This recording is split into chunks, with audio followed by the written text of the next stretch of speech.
നമസ്കാരം. കപ്പിനും ചുണ്ടിനും ഇടയിൽ ADGP MR Ajith കുമാറിന് തനിക്ക് ലഭിക്കാമായിരുന്ന DGP സ്ഥാനം നഷ്ടമായി എന്നുള്ളതാണ് ഇപ്പോഴത്തെ ഏറ്റവും പുതിയ വാർത്ത.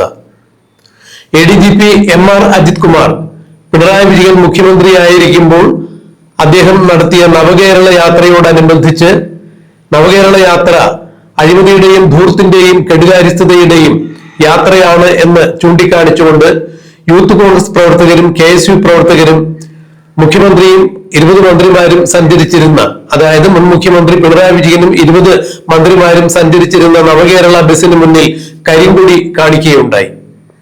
അന്ന് കരിങ്കൊടി കാണിച്ച യൂത്ത് കോൺഗ്രസ് പ്രവർത്തകരെയും KSU പ്രവർത്തകരുടെയും എല്ലാം തല തല്ലിപ്പൊളിക്കുന്ന പരിപാടിയാണ് അന്ന് മുഖ്യമന്ത്രിയുടെ ഗൺമാൻ അടക്കമുള്ള പോലീസിലെ ഗുണ്ടകൾ എന്ന് വിശേഷിപ്പിക്കുന്ന ആളുകൾ ചെയ്തത്. കണ്ണൂരിൽ കല്യാശ്ശേരി മുതൽ ഇങ്ങ് പാറശാല വരെയുള്ള മുഖ്യമന്ത്രിയുടെ, തിരുവനന്തപുരം വരെയുള്ള മുഖ്യമന്ത്രിയുടെ നവകേരള യാത്രയിൽ ഉടനീളം ഈ ഒരു കലാപരിപാടി തുടരുന്നത് കാണാൻ കഴിയുമായിരുന്നു. ആലപ്പുഴ MLA ആയ AD തോമസിന്റെ അടക്കമാണ് തലതല്ലിപ്പൊളിച്ചത്. പിന്നീട് ഈ പരാതി ആലപ്പുഴ ജില്ലാ സെഷൻസ് കോടതിയിൽ എത്തുന്നു. കോടതി തന്നെ അന്ന് മുഖ്യമന്ത്രി ആയിരുന്ന പിണറായി വിജയൻ സർക്കാരിന് നോട്ടീസ് അയക്കുന്നു, ഇതിൽ കൃത്യമായ അന്വേഷണം വേണമെന്ന്. എന്നാൽ പിണറായി സർക്കാർ അത് പൂഴ്ത്തിവെക്കുന്നു. കാലം മാറി 2026 UDF അധികാരത്തിൽ വരുന്നു. VD സതീശൻ വൻപിച്ച ഭൂരിപക്ഷത്തോടു കൂടി മുഖ്യമന്ത്രിയായപ്പോൾ തങ്ങളുടെ കുട്ടികളെ, അതായത് UDF ഭരിക്കാൻ അവർക്ക് മന്ത്രിസഭ കിട്ടുന്ന സമയത്ത് VD സതീശൻ ആദ്യം കൈക്കൊണ്ടൊരു തീരുമാനം അത് തന്നെയായിരുന്നു. മന്ത്രിസഭാ യോഗം ആദ്യം കൈക്കൊണ്ട തീരുമാനം അത് തന്നെയായിരുന്നു. ഞങ്ങളുടെ കുട്ടികളെ, KSU യൂത്ത് കോൺഗ്രസ് കുട്ടികളെ തലതെല്ലിപ്പൊളിച്ചത്, ഞങ്ങളുടെ കുട്ടികളുടെ രക്തം തെരുവിൽ ചിന്തിയത് ഞങ്ങൾക്ക് മറക്കാനാവില്ല എന്ന് പറഞ്ഞുകൊണ്ട് അന്ന് ബഹുമാനപ്പെട്ട ആലപ്പുഴ ജില്ലാ സെഷൻസ് കോടതി ഉത്തരവിട്ട ആ ഉത്തരവിന്മേൽ രക്ഷാപ്രവർത്തനം എന്ന് മുൻ മുഖ്യമന്ത്രി പിണറായി വിജയൻ ഓമന പേരിട്ട് വിളിച്ച് യൂത്ത് കോൺഗ്രസിന്റെയും KSUക്കാരുടെയും എല്ലാം തല തല്ലിപ്പൊളിച്ച സംഭവത്തിൽ ഉത്തരവാദികളായ പോലീസ് ഉദ്യോഗസ്ഥർക്കെതിരെ വീണ്ടും അന്വേഷണം ഏർപ്പെടുത്തുന്ന ഒരു നടപടിക്രമമാണ് VD സതീശന്റെ സർക്കാർ ആദ്യം കൈക്കൊണ്ട മന്ത്രിസഭാ തീരുമാനം. അതിനുവേണ്ടി ഷൗക്കത്ത് അലിയുടെ നേതൃത്വത്തിൽ സ്പെഷ്യൽ ഇൻവെസ്റ്റിഗേഷൻ ടീമിനെ നിയമിക്കുന്നു. സ്പെഷ്യൽ ഇൻവെസ്റ്റിഗേഷൻ ടീം കാര്യങ്ങൾ വളരെ ജാഗ്രതയോടുകൂടി അന്വേഷിക്കുന്നു, സമഗ്രമായി അന്വേഷിക്കുന്നു.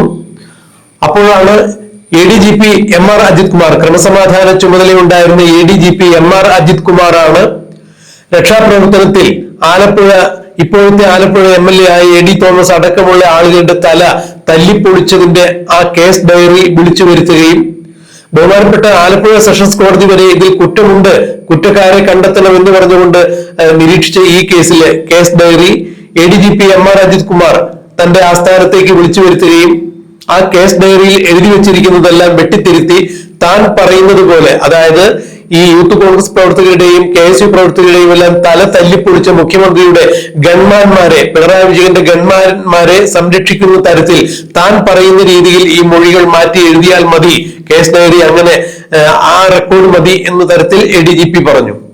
ഈ ഷൗക്കത്ത് അലിയുടെ അന്വേഷണത്തിൽ ഈ കണ്ടെത്തലുകളെല്ലാം ഉണ്ടായിരുന്നു. അതായത് ADGP MR Ajith Kumar 2 grade SIമാരെ വിളിച്ചു വരുത്തി കേസ് ഡയറി തിരുത്തിയതും അതിന് മുമ്പുണ്ടായിരുന്ന കേസ് ഡയറിയുടെ പകർപ്പുമെല്ലാം ചേർത്താണ് DGPക്ക് ഷൗക്കത്ത് അലി റിപ്പോർട്ട് നൽകിയത്. ADGP MR അജിത് കുമാറിന്റെ പേര് റിപ്പോർട്ടിൽ പല സ്ഥലത്തും വ്യക്തമല്ലാത്തതിനാൽ, അദ്ദേഹത്തിന്റെ പങ്ക് വ്യക്തമല്ലാത്തതിനാൽ ആ റിപ്പോർട്ട് DGP തിരിച്ചയച്ചു. വീണ്ടും പുതിയ റിപ്പോർട്ട് സമർപ്പിക്കാൻ പറഞ്ഞു.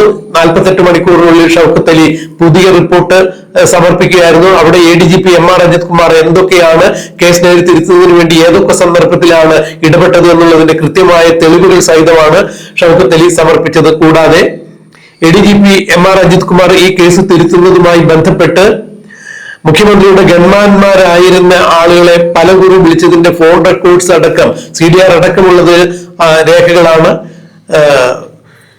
DGPക്ക് സമർപ്പിച്ചത്. DGP അത് കൃത്യമായി പരിശോധിക്കുകയും DGPയുടെ കുറിപ്പോട് കൂടി ആഭ്യന്തര സെക്രട്ടറിക്ക് കൈമാറുകയും പിന്നീട് ആഭ്യന്തര സെക്രട്ടറി ആഭ്യന്തരമന്ത്രിക്കും മുഖ്യമന്ത്രിക്കും കൈമാറി അജിത് കുമാറിന്റെ സസ്പെൻഷനിലേക്ക് കാര്യങ്ങൾ എത്തുകയായിരുന്നു. ഇതെല്ലാം ബഹുമാന്യരായ പ്രേക്ഷകർക്ക് അറിയാവുന്ന കാര്യം തന്നെയാണ്.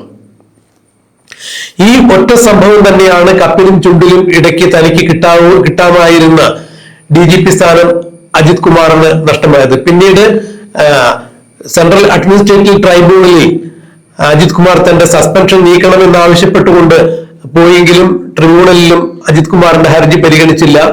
ഇപ്പോൾ അജിത് കുമാറിന്റെ ഈ താൻ പ്രമാണിത്വം കൊണ്ട് അല്ലെങ്കിൽ പോലീസിലെ ഒരു പറ്റം ആളുകളെ ഗുണ്ടാ നേതാക്കളെ നയിച്ചതിന്റെ പേരിൽ പിണറായി വിജയൻ എന്ന നേതാവ് വീണ്ടും 3.0 ആവർത്തിച്ച് ഭരണത്തിൽ വരും എന്ന് കരുതിക്കൊണ്ട് ആ സമയത്ത് തനിക്ക് എന്ത് തരത്തിലുള്ള പോക്രിത്തരം കാണിച്ചാലും തനിക്ക് DGP ആകാൻ സാധിക്കും എന്നൊക്കെയുള്ള ധാരണയോടുകൂടി പിണറായി വിജയൻ പറയുന്ന ഇടങ്ങളിലെല്ലാം അല്ലെങ്കിൽ പിണറായി വിജയൻ ചൂണ്ടിക്കാണിക്കുന്ന ആളുകളെ എല്ലാവരെയും അറസ്റ്റ് ചെയ്ത് കള്ളക്കേസിൽ അറസ്റ്റ് ചെയ്ത് അകത്തിടുക, അല്ലെന്നുണ്ടെങ്കിൽ ശാരീരികമായ ഹേമദണ്ഡങ്ങൾ ഏൽപ്പിക്കുക എന്നിങ്ങനെയുള്ള കലാപരിപാടികളായിരുന്നു ADGP MR അജിത് കുമാറിന്റെ ഭാഗത്തു നിന്നും ഉണ്ടായത്. മാധ്യമങ്ങളെയും ADGP MR അജിത് കുമാർ വെറുതെ വിട്ടിരുന്നില്ല. ക്രൈമിന്റെ ചീഫ് എഡിറ്ററായ TP നന്ദകുമാറിനെയും അതുപോലെ തന്നെ മറുനാടൻ മലയാളിയുടെ ചീഫ് എഡിറ്ററായ ഷാജൻ സ്കറിയയും എല്ലാം രായ്ക്ക് രായ്മാനം അവരുടെ വീടുകളിൽ എത്തി പിടിച്ചുകൊണ്ടുപോകാൻ വേണ്ടി ADGP MR അജിത് കുമാറിന്റെ പോലീസ് ഗുണ്ടാ സംഘം കാണിച്ച ചില വിക്രിയകളെല്ലാം ഇന്നും കേരളത്തിന് മറക്കാൻ സാധിച്ചിട്ടില്ല.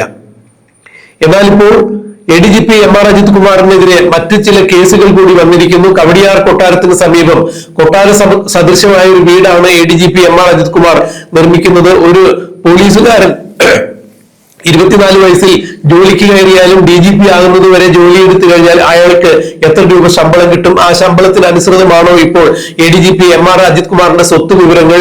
ആ സ്വത്തിനെ അടിസ്ഥാനപ്പെടുത്തിയിട്ടുള്ള നിർമ്മാണ പ്രക്രിയയാണോ തിരുവനന്തപുരത്ത് കണ്ണായ സ്ഥലത്ത് കവടിയാർ കൊട്ടാരത്തിന് സമീപം കൊട്ടാര സദൃശമായ ഒരു വീട് ADGP MR അജിത് കുമാർ വയ്ക്കുന്നത് എന്നൊക്കെ തരത്തിലുള്ള നിരവധി ആക്ഷേപങ്ങൾ PV അൻവർ ഉന്നയിച്ചിട്ടുണ്ടായിരുന്നു. തൃണമൂൽ കോൺഗ്രസിന്റെ നേതാവായ PV അൻവറാണ് ആ കാര്യങ്ങൾ ഉന്നയിച്ചിരുന്നത്. അദ്ദേഹം ഇടതുപക്ഷ പാളയത്തിലായിരുന്നപ്പോൾ തന്നെ ADGP MR അജിത് കുമാറും മുൻ മുഖ്യമന്ത്രിയായ പിണറായി വിജയനുമായി തെറ്റിപ്പിരിഞ്ഞതിന് ശേഷമാണ് കേരള പോലീസിൽ RSS വൽക്കരണം നടത്തുന്നത് ADGP MR അജിത് കുമാറാണ് എന്നൊക്കെ തരത്തിലുള്ള പരാമർശങ്ങളും PV അൻവർ ഉയർത്തിയിട്ടുണ്ടായിരുന്നു. അതുകൂടാതെ ADGP MR അജിത് കുമാർ പോലീസിന്റെ ചട്ടങ്ങൾ ലംഘിച്ചുകൊണ്ട് പലപ്പോഴും വഴിവിട്ട ചില പ്രവർത്തനങ്ങൾ നടത്തി എന്ന തരത്തിൽ ഇപ്പോൾ മറ്റൊരു കേസ് ഒരാൾ കൊടുത്തിട്ടുണ്ട്. അയാൾ അജ്ഞാതനെന്ന് സ്വയം വിശേഷിപ്പിച്ചുകൊണ്ട് തന്നെയാണ് ഈ കേസ് കൊടുത്തിരിക്കുന്നത്. ഗുരുതരമായ വകുപ്പുകൾ തന്നെയാണ് ഇതിൽ ADGPക്കെതിരെ ഉയർത്തിയിരിക്കുന്നത് എന്നുകൂടി പറയുന്നു.